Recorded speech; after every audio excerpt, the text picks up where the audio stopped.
कृष्ण की लीला तो बहुत सुनी होगी, लेकिन क्या पता है आपको कृष्ण की मृत्यु कैसे हो गई? तो चलिए आज के वीडियो में इसी बारे में मैं बताने वाली हूँ कि कृष्ण भगवान की मृत्यु कैसे हो गई। अगर आप मेरी चैनल पे पहली बार आए हो तो प्लीज़ कृपया करके चैनल को सब्सक्राइब करें और कमेंट में जय श्री कृष्ण लिख के ज़रूर जाइएगा। तो चलिए देखते हैं श्री कृष्ण के अंतिम संस्कार की जगह क्या थी। भगवान कृष्ण की आखिरी सांसों की तकलीफ वहीं से आरंभ हुई। जैसे ही राधा ने गोलोक की ओर प्रस्थान किया, वैसे ही कृष्ण के जीवन की शाम ढलने लगी। लेकिन राधा की जुदाई ही उनकी इकलौती व्यथा नहीं थी, एक और अभिशाप था जो उनके जीवन की सबसे दर्दनाक घड़ी रच गया। गांधारी का अभिशाप। महाभारत का संग्राम खत्म हो चुका था। कुरुक्षेत्र की मिट्टी पर सिर्फ राख और खून की निशानियां बाकी रह गई थी।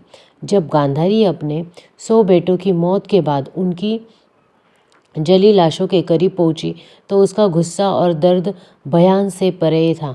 उसे पता था कि कृष्ण इस लड़ाई को रोक सकते थे। वह समझती थी कि कृष्ण सिर्फ एक हल्की मुस्कान से इस भयानक विनाश को टाल सकते थे, मगर उन्होंने वैसा नहीं किया। उन्होंने सही राह की स्थापना के लिए गलत ताकतों का खात्मा होने दिया, भले ही वह कीमत किसी माँ के दिल की हो। तभी दर्द से भरी गांधारी ने कृष्ण की तरफ नजर डाली, उनके नजदीक आई और आंसू बहाते हुए बोली, हे माधव, आप सब कुछ समझते थे, फिर भी मेरे 100 बेटों को मौत के मुंह में जाने दिया। आप जंग को रोक सकते थे, लेकिन आपने सिर्फ दर्शक बनकर देखा। मेरे मातृत्व की जलन आज आपको भी लगेगी। मैं आपको अभिशाप देती हूँ कि जैसे मेरा कुल मिटा, वैसे ही यादव कुल भी खत्म होगा और आप खुद अपनी मौत को अकेले झेलेंगे, अपनों से अलग होकर, एक तीर की चुभन में। कृष्ण ने गांधारी के अभिशाप को शांत भाव से ग्रहण किया, क्योंकि वे जानते थे कि यह भी उस ही खेल का एक हिस्सा है। जो न्याय वे लेकर आए थे, वही न्याय की आग अब उनके अपने लोगों को जलाएगी। गांधारी का अभिशाप, राधा की विछोह की पीड़ा और यादव कुल का विनाश, यही वे आखिरी पन्ने थे जिन्होंने कृष्ण के इंसानी रूप को सबसे गहरी उदासी से भर दिया। अब जानते हैं कि कैसे त्रेता युग में राम द्वारा दिया गया आशीर्वाद द्वापर के कृष्ण की अंतिम क्रीड़ा की वजह बना। अगर आप कृष्ण की आखिरी सांसों की कहानी आगे सुनना चाहते हैं तो प्लीज़ चैनल को सब्सक्राइब कीजिए। त्रेता युग का वह दौर था जब राम ने रावण का संहार कर योद्धा वापस आकर आदर्श शासन की नींव रखी थी। एक शाम अयोध्या के आसपास एक तपस्वी राक्षस आया। उसका नाम जरा था। वह लड़ाई नहीं चाहता था, ना बदला, वह बस एक जवाब तलाश रहा था। जरा ने राम से कहा, हे प्रभु, अपने सही मार्ग के लिए राक्षसों का अंत किया, लेकिन क्या मैं कभी अपनी परीक्षा ले सकूंगा? क्या मुझे वह मौका मिलेगा जब मैं आपके रास्ते में आखिरी रुकावट बनूं? राम ने हल्के मुस्कुराते हुए उसकी ओर देखा, और यह कोई मामूली सवाल नहीं था और राम कोई साधारण जवाब नहीं देने वाले थे। राम ने कहा, जब मैं द्वापर में कृष्ण का अवतार लूँगा, तब तू इंसान के रूप में जन्म लेना और वही जीवन तुझे वह मौका देगा जिसकी तू आज मांग कर रहा है। तेरे ही हाथों से मेरी क्रीड़ा इस दुनिया में समाप्त होगी, यह मेरा वादा है। जरा सिर झुकाकर चला गया। उसे नहीं पता था कि वह वादा युगों बाद एक बड़े रहस्य का आधार बनेगा। वक्त गुजरता रहा, युग बदलते रहे और द्वापर में वह वादा धीरे धीरे कृष्ण के अंतिम पलों की ओर बढ़ने लगा। जब क्रीड़ा पूरी हो चुकी थी और ब्रह्मांड का सबसे बड़ा प्रेमी अपनी सबसे गहरी तन्हाई में डूब चुका था, वह द्वारका का अंतिम समय था। सब कुछ खत्म हो चुका था। यादव कुल का विनाश, युद्ध की गूंजती चीखें और अपनों की ही तलवारों से टूटा हुआ कल। कृष्ण कब एकदम अकेले थे। न सुदर्शन चक्र उनके साथ था, न अर्जुन, न राधा, उनके दिल के सबसे करीबी वाली रूह। कृष्ण एकांत में द्वारका से काफी दूर एक शांत जंगल में पहुंचे। वहाँ एक पुराना बरगद का पेड़ था, उसी के छांव में बैठ गए। उनके गले में वही बांसुरी लटकी थी जो कभी राधा के लिए गूंजती थी। धीरे से आंखें बंद की और बांसुरी के स्वर हवा में फैलने लगे। स्वरों में दुख था, छपछपाहट थी और राधा के नाम की गुहार। उनकी उंगलियां थरथरा रही थी, लेकिन धुन राधा की ही थी। बहुत दूर गोलोक में राधा बैठी थी, परमधाम की ऊंची सीढ़ियों पर। जैसे ही उस बांसुरी की आवाज़ वहां पहुंची, राधा की आंखें आंसुओं की धारा बहने लगी। उन्होंने देखा कि कृष्ण अकेले हैं, प्रेम की वह अलौकिक मूरत जिसने पूरे जगत को मोह से आज़ाद किया, आज खुद मोह के जाल में फंसी हुई है।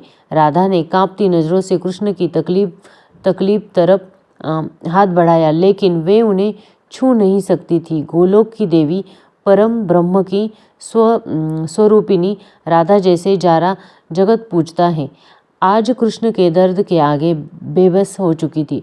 प्रभु, अब बस करिए, राधा की रूह ने रोते हुए कहा।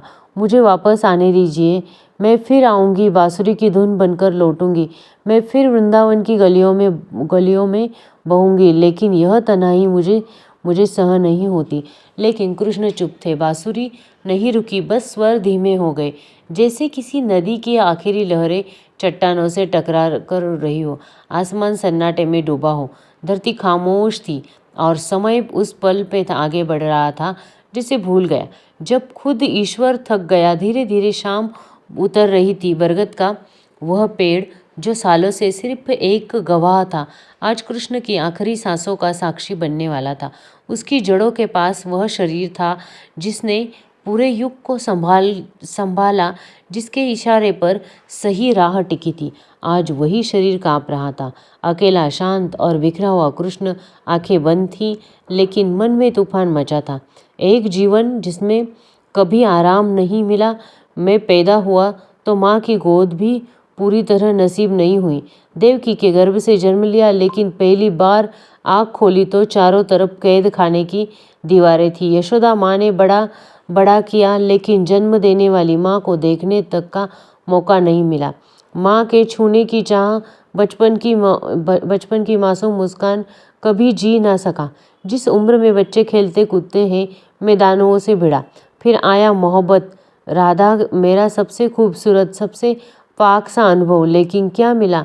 न नाम के साथ जुड़ सकी, न जीवन भर साथ निभा सकी। मैंने चाहत की, लेकिन पूरी ना कर सका। हर जन्म में उससे अलग होना तय ही था।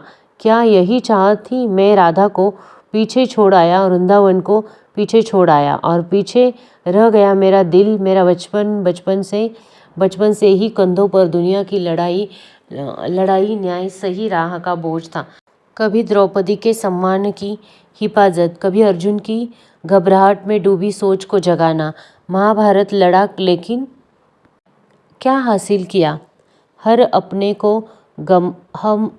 को गवा दिया। कर्ण जो भाई था मारा गया। भीष्म जिसने नियम सीखे, शेरों की सेज पर छोड़ना पड़ा। द्रोण जिसने विद्या पाई, युद्ध में गिरा दिया। दादा परदादा, भाई बेटे, सबको मिटा दिया। मैंने सही राह बचाई, लेकिन अपना कुल ना बचा सका। यादव कुल अपनों के हाथों, अपनों का खात्मा। मैंने सब कुछ खो दिया। आज ना बलराम है, ना सुदामा, ना अर्जुन, ना राधा, ना वो वृंदावन। मेरे पास है सिर्फ एक बांसुरी, जिससे अब सुनने वाले कान ही नहीं बचे। अब जब बजाता हूँ तो हर धुन में राधा की याद दर्द बनकर लौटती है। आज मैं हार गया हूँ। जगत को सिखाते सिखाते मोहब्बत की छोड़नी पड़ी। माँ मिली, दूर हो गई। भाई मिले, संग्राम में गंवा दिया। सत्ता मिली, लेकिन खुशी कभी ना आई। इतना सब झेलने के बाद भी आज मेरी आखिरी सांसें मैं अकेला हूँ, इस बरगद के नीचे, जहाँ कोई नहीं सिवाय मेरे टूटी बांसुरी के। शायद अब यही सही है। शायद अब राधा के पास वापस जाने का वक्त आ गया है। शायद अब मैं भी सुकून का हकदार हूँ। धीरे से कृष्ण बांसुरी को होठों से अलग करते हैं और दोनों हाथों से उसे दबाते हैं। एक हिस्सा बांसुरी का टूट जाता है। राधा की याद कृष्ण की रूह के साथ टूट कर उस बरगद के नीचे कहीं गुम हो जाती है। अब बस एक गहरा सन्नाटा है, जैसे खुद वक्त रुक गया है। बरगद के पेड़ के नीचे कृष्ण जमीन पर लेटे हुए थे, नजरें आकाश की ओर थी। बांसुरी अब भी उनके होठों से चिपकी हुई थी, लेकिन अब कोई धुन नहीं निकल रही थी। तन थक चुका था, मन खाली हो गया था। तभी दूर जंगल में शिकारी जा रहे थे, शिकार की खोज में घूम रहा था। उसकी नज़र कृष्ण के पैरों पर पड़ी। पीले वस्त्र की चमक और पैर पर अंगूठा। दूर से देखकर उसे लगा कि कोई मृग झाड़ियों के पीछे छिपा है। जरा ने बिना सोचे धनुष्य उठाया, तीर लगाया और छोड़ दिया। तीर हवा काटता हुआ सीधा कृष्ण के पैर में जाकर लगा। प्रभु, मुझसे भारी गलती हो गई, मैं दोषी हूँ, जरा ने कहा। कृष्ण ने थकी आवाज में कहा, उठो जरा, तुमने अपना काम किया है। यह वही पल था जब मुझे अपना तन छोड़ना था। यह तुम्हारा नहीं, मेरे कर्मों का नतीजा था। तुम सिर्फ माध्यम बने। जरा बिलक बिलक कर रोने लगा। कृष्ण ने आंखें बंद की। मैंने जन्म लिया, अपने कुल को मिटते देखा, सही राह के लिए अपने को गवाया। हर जीवन में मोहब्बत पाई, लेकिन उसे पूरा ना कर सका। लेकिन आज अब आराम का समय है। धीरे धीरे उनकी आवाज़ कम होती गई। आखिरी सांस लेते हुए उनके होठों पे एक शब्द निकला, राधे राधे, और कृष्ण ने शरीर छोड़ दिया। देखिए तीसरे भाग में कैसे हुआ कृष्ण का अंतिम संस्कार, वह दृश्य जो आपकी आत्मा को हिला देगा। जंगल के उस शांत छांव में जहाँ बरगद का पेड़ खड़ा था, श्री कृष्ण का देह अब निश्चल थी। उनकी आंखें आसमान की ओर थी, जैसे अनंत की तलाश में खो रही थी। बांसुरी जो कभी वृंदावन की गलियों में प्रेम की धुन बनकर गूंजती थी, अब उनके हाथों में टूटी पड़ी हुई थी। जरा वह शिकारी जिसके तीर ने अनजाने में कृष्ण की लीला को इस धरती पर समाप्त किया, अब भी उनके चरणों के पास खड़ा था। उसका चेहरा आंसुओं में भीगा हुआ था और उसका मन अपराध बोझ की आग में जल रहा था। प्रभु, मैंने क्या कर दिया? जरा बार बार यही दोहरा रहा था, लेकिन कृष्ण का चेहरा शांत था, जैसे वह उस तीर की चुभन को भी अपनी लीला का हिस्सा मान चुके थे। जंगल की खामोशी को तोड़ते हुए हवा में एक हल्की सैराट हुई, मानो प्रकृति भी इस पल की गंभीरता को समझ रही है। जरा जो भी अब भी अपने किए पर काँप रहा था, धीरे धीरे उठा। उसने देखा कि कृष्ण की देह से अब कोई हरकत नहीं थी। उनके होठों पर हल्की सी मुस्कान थी, जैसे वह राधा के साथ गोलोक में पहले ही मिल चुके हो। जरा को समझ नहीं आ रहा था कि क्या हो रहा है। वह एक साधारण शिकारी था, जिसके हाथों अनजाने में अनघट घटना हो चुकी थी। उसने सोचा कि इस पवित्र देह को यूं जंगल में नहीं छोड़ा जा सकता। उसने आसपास के गांव वालों को बुलाने का फैसला किया। जरा तेजी से पास के गांव की ओर भागा। उसकी आवाज़ में घबराहट थी और उसका दिल भय से भरा हुआ था। गांव पहुंचते ही उसने लोगों को इकट्ठा किया और रोते हुए बताया, मैंने एक भयंकर भूल कर दी है। जंगल में एक महापुरुष की देह पड़ी है। मैंने अनजाने में उन्हें तीर मार दिया है। कृपया मेरे साथ चले, हमें उनकी अंतिम क्रिया करनी होगी। गांव वालों ने जरा की बात सुन ली, लेकिन उनके मन में संदेह था। वे सोच रहे थे कि यह कोई साधारण इंसान नहीं हो सकता जिसके लिए जरा इतना व्याकुल है। कुछ बुजुर्गों ने जरा से पूछा, कौन थे वो, कोई संत या तपस्वी? जरा ने सिर झुकाकर कहा, मैं नहीं जानता, लेकिन उनके चेहरे पर ऐसी शांति थी जैसे वे कोई साधारण मनुष्य नहीं। उनके गले में एक टूटी बांसुरी थी और उनके कपड़े पीले रंग के थे। यह सुनते ही गांव के बुजुर्ग साधु जो पास के आश्रम में रहते थे चौंक गए। उन्होंने कहा, यह तो श्री कृष्ण हो सकते हैं, द्वारका के स्वामी, यादवों के रक्षक। चलो जल्दी चलो। साधु की बात सुनकर गांव में हड़कंप मच गया। लोग अपने घरों से निकल गए। एक जुलूस सा बन गया था। बच्चे, बूढ़े, जवान सब शायद बरगद के पेड़ के नीचे चले गए और चल पड़े जहाँ कृष्ण की देह पड़ी थी। जब लोग जंगल पहुंचे तो वहाँ का दृश्य देखकर सभी की आंखों में आंसू आ गए। सबकी आंखें नम हो गई। श्री कृष्ण की देह बरगद की छांव के नीचे लेटी थी। उनके चरणों पर खून की बूंदें थीं जहाँ जरा की तीर लगा था, लेकिन उनके चेहरे पर वही दिव्य शांति थी जो जीवन में उनकी पहचान थी। गांव की एक वृद्ध महिला ने रोते हुए कहा, यह तो हमारे कान्हा है, वही जिनके बारे में हमने सुना था। वही उन्होंने वृंदावन में गोपियों के साथ रास रचाया था, जिन्होंने कुरुक्षेत्र में धर्म की स्थापना की।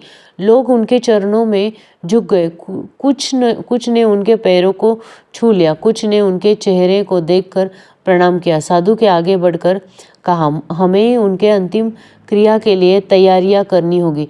यह कोई साधारण देह नहीं है, यह उस परमात्मा का शरीर है जिसने युग को चलाया। हमें पूरी श्रद्धा और विधि विधान से उनकी अंतिम यात्रा करनी होगी।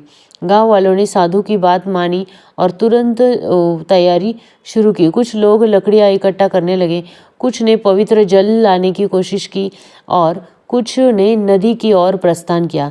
जरा अब भी एक कोने में खड़ा था, अपने अपराध के बोझ तले दबा हुआ था। साधु ने उसे देखा और कहा, जरा तुम्हें खुद को दोषी मानने की जरूरत नहीं है। तुम सिर्फ उस लीला का हिस्सा बने जो पहले से लिखी जा चुकी थी। यह कृष्ण की इच्छा थी कि उनका अंत इस तरह हो। गांव वालों ने मिलकर एक चंदन की चिता तैयार की। उन्होंने पास की नदी से पवित्र जल लाकर कृष्ण की देह को स्नान कराया। एक युवती ने अपने घर से सुगंधित फूल लाकर उनकी देह पर चढ़ाए। एक बूढ़ा कारागिर जो बांसुरी बनाने में माहिर था ना, उसने टूटी बांसुरी को देखा और रोते हुए कहा, यह वही बांसुरी है जिससे सुरों में वृंदावन को मोहित किया था। इसे भी प्रभु अपने साथ अंतिम यात्रा में रखा जाए। उसने बांसुरी को बड़े जतन से कृष्ण की देह के पास रखा। साधु के मंत्रोत्तर शुरू किया। गांव के सभी लोग एकत्र होकर भजन गाने लगे।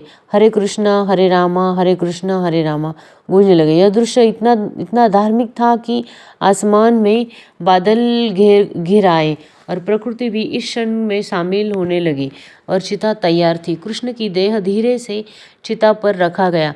उनके पीले वस्त्र अब भी चमक रहे थे जैसे सूरज की आखिरी किरणें। साधु ने अग्नि प्रज्वलित की और धीरे धीरे चिता की लपटें उनके उठने लगी। उसी समय गोलोक में राधा थी।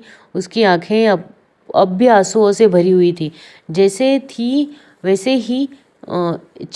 ही चिता की लपटें धरती पर उठी, गोलोक में एक हल्की सी हवा बही। राधा ने आंखें बंद की और धीरे से कहा, कान्हा, तुमने अपनी लीला पूरी कर ली, लेकिन तुम्हारा प्रेम कभी खत्म नहीं होगा। तुम मेरे साथ गोलोक में हो और मैं तुम्हारे साथ वृंदावन में।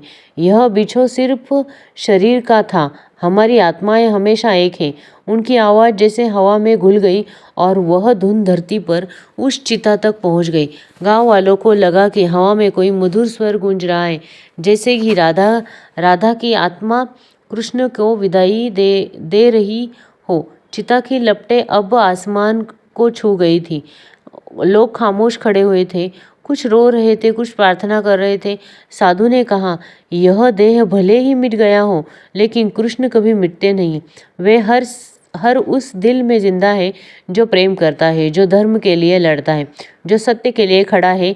जरा जो अब तक चुप था, उसने बोला, मैंने उन्हें तीर मारा, लेकिन आज मुझे लगता है कि मैंने उन्हें मुक्ति दी। साधु ने उसकी पीठ थपथपाई और कहा, हाँ, जरा तुमने उनकी लीला को पूरा किया। जैसे जैसे चिता की राख ठंडी होने लगी, धीरे धीरे अपने घरों की ओर लौटने लगे, लेकिन उनके मन में एक गहरी शांति थी।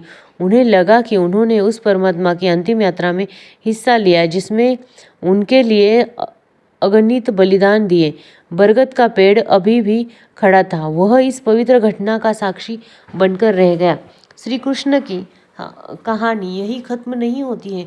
उनकी लीला, उनका प्रेम, उनकी बांसुरी के स्वर आज भी हर उस आत्मा में गूंजते हैं जो प्रेम की गुहार देते हैं। द्वारका का वह राजा था, वृंदावन का वह ग्वाला और कुरुक्षेत्र का वह सारथी था। आज भी हमारे बीच, हमारे भजनों में, हमारी कहानियों में, हमारे दिलों में। अब बस कहानी को और गहराई से समझने के लिए अपने विचार को साथ साझा करें। कमेंट में नीचे जरूर लिख जाइए, जय श्री कृष्ण, जय श्री कृष्ण। और चैनल पर नए आए हैं तो चैनल को सब्सक्राइब भी जरूर कर लीजिए। क्या आपको पहले से ये कहानी पता थी? अगर पता होगी तो कमेंट में हाँ, मुझे ये कहानी पता थी, ये भी लिख के जाइए। चलो दोस्तों, आज की वीडियो को यही समाप्त करती हूँ। मिलते हैं फिर नेक्स्ट ऐसे ही मोटिवेशनल वीडियो में। तब तक के लिए हैप्पी रहिए, खुश रहिए। राधे राधे, राधे राधे। जय श्री कृष्ण, जय श्री कृष्ण, जय श्री कृष्ण।